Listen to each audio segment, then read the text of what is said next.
Dependencia de la Guardia Civil de Ibi. Diligencias policiales número 02/143/94. Atestado instruido por supuestas anomalías en una vivienda.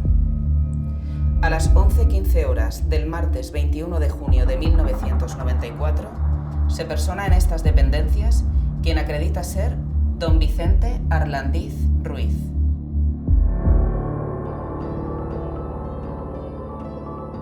¿Tú te has leído alguna vez una novela? Esa El Conde de Montecristo estuve leyendo durante un tiempo, me encantaba. Era un poco parecida a mi caso. Hay un fiscal que quiere quitárselo de en medio y se busca unos testigos falsos para decirle que es un traidor a la patria. Y lo meten en un torreón, en una isla, y lo dejan allí.